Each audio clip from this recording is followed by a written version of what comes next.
नचिकेता हमारे उपनिषदों में एक स्टूडेंट है, उसने ये प्रश्न उठाए थे, क्यों?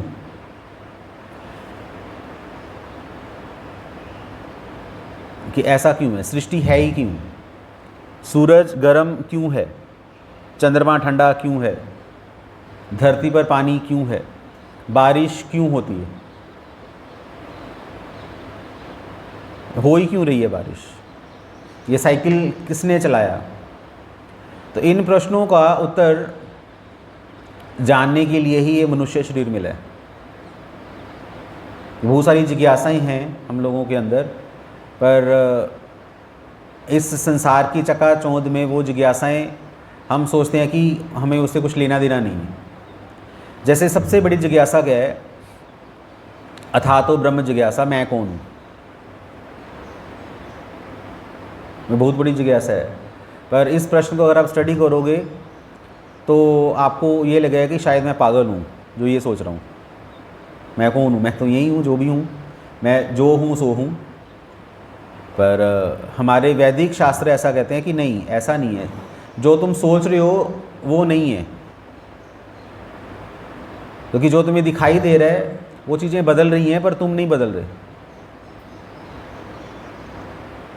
तीन चीज़ें देखने को मिलती हैं संसार में, एक तो ये संसार, दूसरा इस संसार को भोगने वाले हम लोग, और तीसरा हम दोनों के कंट्रोलर, ईश्वर, जीव और प्रकृति। ये किन लोगों की स्टडी है? ये जो बुद्धिमान लोग हैं वो ऐसा स्टडी करते हैं संसार को देखकर, ऐसे क्या चीज़ बदल रही है, क्या नहीं बदल रही।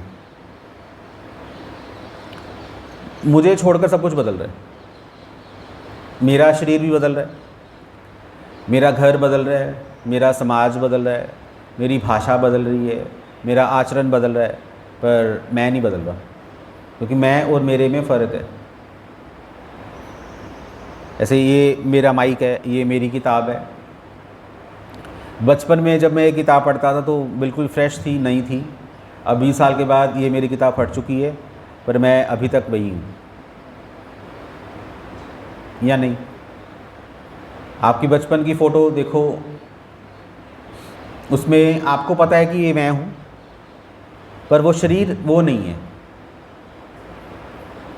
तो अगर AI से अपने शरीर को बूढ़ा कर दोगे 90 ईयर्स का, तो अगर आप बाई चांस 90 ईयर्स के हो जाओगे तब भी आपको ये लगेगा कि मेरा शरीर बदल चुका है, पर मैं अभी भी क्या हूँ? जवान हूँ। मैं नहीं बदला, मेरा शरीर बदल रहा है, क्योंकि मैं और मेरे में फ़र्क है। तो मैं क्यों नहीं बदल रहा? ये ऐसी कौन सी चीज़ है जो नहीं बदल रही? वो मैं हूँ। इसको स्टडी करने के लिए, इसका आंसर पाने के लिए बड़े बड़े फिलोसफर्स, बड़े बड़े दार्शनिक रिसर्च करते हैं कि एक्चुअली चल क्या रहा है। तो फिर रिसर्च करते करते जब हमारे हाथों में कुछ ऐसी किताबें मिलती हैं जिनका आंसर हम ढूंढ रहे थे उनमें मिल जाता है, उन किताबों को क्या बोला जाता है? शास्त्र। शास्त्रों में साफ साफ बताया गया कि तुम शरीर हो, और इसको अनुभव कैसे किया जाए? बहुत सारे तरीके हैं। अष्टांग योग है, हठ योग है, ध्यान योग है, और टॉप मोस्ट भक्ति योग है। और फिर ये संसार क्या है, संसार किसने बनाया, संसार क्यों बना, संसार की ड्यूरेशन कब तक की है, ये इसकी स्टार्टिंग कब से हुई थी, सारी इन्फॉर्मेशन है हमारे शास्त्रों में। संसार को बनाने का उद्देश्य क्या है? अगर आप साइंटिस्टों से पूछोगे ये संसार को बनाने का उद्देश्य क्या है, शायद उनको नहीं पता इसका आंसर, पर हमारे शास्त्रों में कहा गया कि इस संसार को बनाने का एक खास उद्देश्य है। भगवान ने एक खास प्रयोजन से इस संसार को बनाया था। वो प्रयोजन क्या है? भोगार्थम मोक्षार्थम। भोग करने के लिए बनाया गया है ये संसार। आप संसार में मज़े करो, जितना मज़ा कर सकते हो कर लो, जिस लेवल का मज़ा आप करना चाहते हो कर लो, सारी सुविधाएं हैं आपके पास, क्योंकि हम भगवान के अंश हैं, हम आनंद लेना चाहते हैं, तो इस संसार में आपको आनंद मिलेगा। साथ ही साथ ये संसार बनाया गया है मोक्षार्थम, मोक्ष के लिए भी ये संसार बना है। मोक्ष क्या है? जो लोग इस संसार में आनंद लेते लेते लेते लेते लेते थक चुके हैं, फिर वो इस संसार से निकलने की कोशिश करते हैं। ठीक वैसे ही मान लो कि आप एक कमरे में, आपको बंद कर दिया गया है, कुंडी लगा दी गई और उस कमरे में कोई खिड़की नहीं है, तो उस कमरे से बाहर निकलने का तरीका क्या है?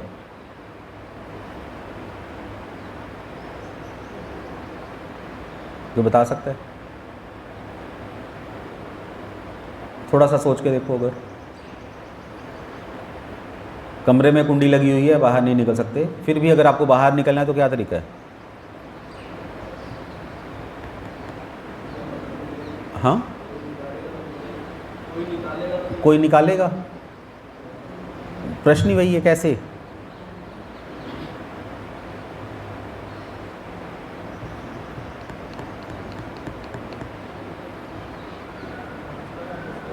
कौन बताएगा? कोई सोच रहे हैं? बस सब देख रहे हैं कि मैं तो बता ही दूंगा। हाँ, बाहर से लगे अंदर, कहीं से भी लगाओ, कुंडी तो कुंडी है। आंसर दे रहे हैं विशाल बू, आंसर आ चुका है। जिस कुंडी ने आपको कमरे में बंद किया है, वही कुंडी आपको कमरे से बाहर निकाल सकती है। सिंपल आंसर है, ज़्यादा कॉम्प्लिकेटेड नहीं है। आंसर कहाँ पर है? कुंडी में। कुंडी ने बंद किया ना, कुंडी खोल दो, निकल जाओगे। तो जो चीज़ आपको संसार में फंसाती है, जिस चीज़ ने आपको संसार में फंसा रखा है, वही चीज़ आपको संसार से निकालेगी। ये इंटेलिजेंस है। किसने फंसाया आपको संसार में? किसने? हमारी अपनी सोच ने, कि मुझे संसार में रहना है। क्यों रहना है? क्योंकि मेरा संसार है। पर जब आप वेद शास्त्र पढ़ोगे तो आपको पता चलेगा संसार आपका नहीं है। ये संसार मेरा तब होता अगर ये संसार मैंने बनाया होता। मैंने तो अपना शरीर भी नहीं बनाया। बनाया किसी ने अपना शरीर? हमें तो मेरे शरीर के अंदर क्या चल रहा है पता ही नहीं है। हमारा शरीर सांस ले रहा है अभी, हमारा दिल धड़क रहा है, हमारे अंदर खून की नदियाँ बह रही हैं, हमारा दिल धड़क रहा है, हमारे फेफड़े फूल रहे हैं, हमारी किडनियाँ काम कर रही हैं, पूरी मशीनरी अंदर चल रही है। कुछ पता है? आप अपनी इच्छा शक्ति से अगर आप सोचो कि मैं कर सकता हूँ, तो अपना दिल रोक के बताइए कि मेरे दिल की धड़कन रुक जाए, पकड़ दो, पकड़ ही नहीं सकते। दिल धड़क रहा है, सब कुछ चल रहा है, जो कि बिल्कुल हम लोगों से छुपा हुआ है ये सीक्रेट। जब हम खाना खाते हैं तो साइंस कहती है कि खाना जो हम खाते हैं उससे ताकत आती है, अंदर खून बन जाता है, पानी पानी अलग हो गया ना, वो यूरिन के रास्ते निकल गया, टॉयलेट निकल गई अलग से, तो हमारे शरीर में एनर्जी आ रही है। पर ये सिस्टम, ये साइकिल कैसे चल रहे हैं हम नहीं जानते इसके बारे में, क्योंकि ये इस शरीर के रचयिता हम नहीं हैं। ये शरीर किसने बनाया है? मम्मी से चलो पूछ लेते हैं, क्योंकि हम तो माँ के पेट के अंदर थे। मम्मी से पूछो, मम्मी मेरा शरीर आपने बनाया है? मम्मी को तो समझ नहीं आएगी ये क्या बोल रहा है, क्योंकि माँ को भी नहीं पता कि अंदर बच्चा बड़ा कैसे हो रहा है। कोई माँ नहीं बता सकती, कंट्रोल में नहीं है हमारे। जब हमारा शरीर ही हमारा नहीं है, हमने नहीं बनाया, ये संसार हमने नहीं बनाया, तो फिर ये हमारा कैसे हो सकता है? लगता है कि ये संसार मेरा है, ये प्रॉब्लम है। ऐसे हम अपना घर बनाते हैं, तो ठीक है हमने अपना घर बनाया है तो हमारा घर हुआ। नहीं, आपने घर नहीं बनाया, घर तो मिस्त्री ने बनाया है, तो घर मिस्त्री का हुआ। नहीं, मिस्त्री ने भी नहीं बनाया, मिस्त्री को सामान कहाँ से मिला? बाहर से, प्रकृति से। तो फिर घर किसका हुआ? प्रकृति का। हमारा शरीर भी प्रकृति द्वारा रचित है और ये पूरा संसार भी प्रकृति द्वारा रचित है। तो प्रकृति कौन है? मैया अध्यक्षेन प्रकृति। कृष्ण कह रहे हैं प्रकृति मेरी है। तो फिर अल्टीमेटली ये संसार और ये शरीर किसने बनाया है? भगवान ने। ठीक है, मेरी आत्मा तो मैं आत्मा हूँ, तो फिर आत्मा मेरी है या मैं आत्मा हूँ? मेरी आत्मा के ऊपर मेरा पूरा अधिकार है? नहीं, हमारी आत्मा भी किसका अंश है? भगवान का अंश है। कि हमारा फिर है क्या इस संसार में? कुछ भी तो नहीं। तो अगर हमारा इस संसार में कुछ है ही नहीं है, इस संसार पे हमारा कुछ अधिकार ही नहीं है, तो फिर हम लोग उछल क्यों रहे हैं? क्यों चिल्ला रहे हो, क्यों लड़ रहे हो, किस चीज़ के लिए लड़ाई हो रही है, पता नहीं। यहाँ आकर फिर दिमाग चलना शुरू होता है, क्यों, क्वेश्चन मार्क, कि आप क्यों कर रहे हो। कोई आंसर है? कोई आंसर नहीं। अगर आप कुछ ऐसे लोगों के पास जाओगे जो बातें कर रहे हैं, उनसे पूछोगे क्या बात चल रही है, उनका क्या आंसर आएगा? बस ऐसे ही हम बात कर रहे थे। नहीं, ऐसे क्या बात कर रहे थे, बस ऐसे ही, बस इधर उधर की। इसका मतलब है कि उनको ये नहीं पता कि जो टाइम उन्होंने वेस्ट किया है वो टाइम भी उनका नहीं है, किसी और दिए हुए, किसी और ने दिया है ये टाइम उनको। तो जिसने टाइम दिया है उसकी सेवा में लगना चाहिए। तो टाइम किसने दिया? टाइम क्या है? टाइम भी भगवान स्वयं है। कालो अस्मि, श्री कृष्ण भगवद गीता में कह रहे हैं, मैं समय हूँ। तो हम ये समय भी वेस्ट नहीं कर सकते अपने लिए। ये समय भी हमें किसकी सेवा में लगाना है? भगवान की सेवा में लगाना है। तो ये सब चीज़ें हमारे जीवन में चल रही हैं, पर हम बिल्कुल इससे अनभिज्ञ हैं। हमें इन सब चीज़ों से, इन प्रश्नों से कुछ लेना देना नहीं है, क्योंकि तमोगुण है, ये उससे बड़ी प्रॉब्लम है। पर ये बिल्कुल गारंटी देते हैं शास्त्र कि कोई अगर साधुओं का संग करेगा, कोई व्यक्ति अगर वेद शास्त्र पढ़ना शुरू करेगा, कोई व्यक्ति अगर कोई इंटेलिजेंट बनने की कोशिश करेगा, तो फिर वो इस संसार में रहने की कोशिश नहीं करेगा, वो भगवान को समझने का प्रयास करेगा। वो ये समझने का प्रयास करेगा कि ये संसार बनाया किसने, ये संसार कार्य कैसे कर रहा है, जिसको कार्य कारण का सिद्धांत कहा जाता है। पीछे देखने की कोशिश करते हैं। पीछे का मतलब, जैसे आप लोगों को जब स्पाइडरमैन देखते हो टीवी में, तो स्पाइडरमैन यहाँ से वो निकाल रहा है अपना जाल, तो रस्सी आ गई, उसके हाथ में रस्सी को पकड़ के उड़ रहा है वो। पर जिसने स्पाइडरमैन बनाई है पिक्चर, उसको तो पता ना क्या चल रहा है, या नहीं पता? उसको पता ही ये स्पाइडरमैन उड़ नहीं रहा, इसके हाथों से कुछ निकल नहीं रहा, ये सिर्फ एनिमेशन है। जैसे आपके बचपन की अगर आप शादी की मूवी की वो देखो, सीडी या कैसेट, उसमें क्या होगा कि कैमरामैन क्या करता है, दो फूल आएंगे, ट्यूं, एक में से लाड़ा निकलेगा, एक में से बोटी निकलेगी। देखा है? पहले ऐसी एनिमेशन होती थी, अजीब सी, गंदी सी। पहाड़ों के बीच में से वो आ रहा है टी, और इधर से वो नदियों में से निकल के आ रही है टी, दोनों फोटो ऐसे ऐसे आ रही है। तो सारी मूवी हम बड़ा देख के खुश होते थे, कभी समुंदर में, कभी आसमान में, होता था ऐसे। तो सच में शादी में तो वही थे, दोनों सड़ रहे थे उसी पैलेस में, पर ये पहाड़, नदियाँ, नाले कहाँ से आ गए? एनिमेशन।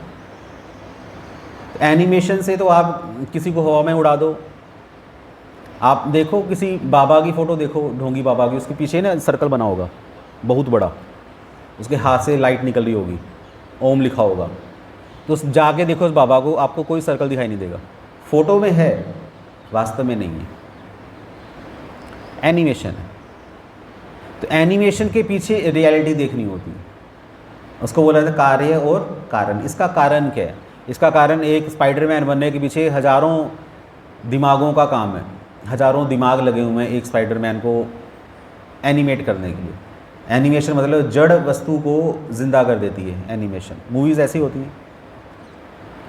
तो एनिमेशन, ये संसार जड़ है पर आपको चलता हुआ दिखाई देगा। मन, बुद्धि, अहंकार जड़ हैं, पर माया की वजह से हमें ये एक्टिवेटेड हैं, लाइफ है इसमें, आपको दिखाई देगा। पर वास्तव में इस संसार में कोई भी लाइफ नहीं है। जिसकी वजह से लाइफ है उसको कोई देखो, जो कि प्रभुपाद जी ने किताब लिखी है, लाइफ कम फ्रॉम लाइफ, जीवन जीवन से आता है। तो कौन सोचेगा इसके बारे में? बाहर के लोग नहीं सोचेंगे, हम लोग ही जिनके ऊपर डिवोटी की स्टैंप लग चुकी है, क्यों, वो सोचेंगे, सब नहीं सोच पाएंगे। हमारे पास इतना दिमाग है अब कि हम सोच सकते हैं ये बात। हम भी अगर संसार में फंस गए तो फिर तो नाक कटवाने वाली बात हो गई। हम भी अगर संसार के लोगों को देखकर संसारी बन गए तो फिर कोई फ़ायदा नहीं है। ये इस श्लोक में चल रहा है। अब वो कहते हैं ना, जीव जागो, जागने का टाइम है। मत देखो संसार को, संसार के पीछे क्या चल रहा है उसको देखो।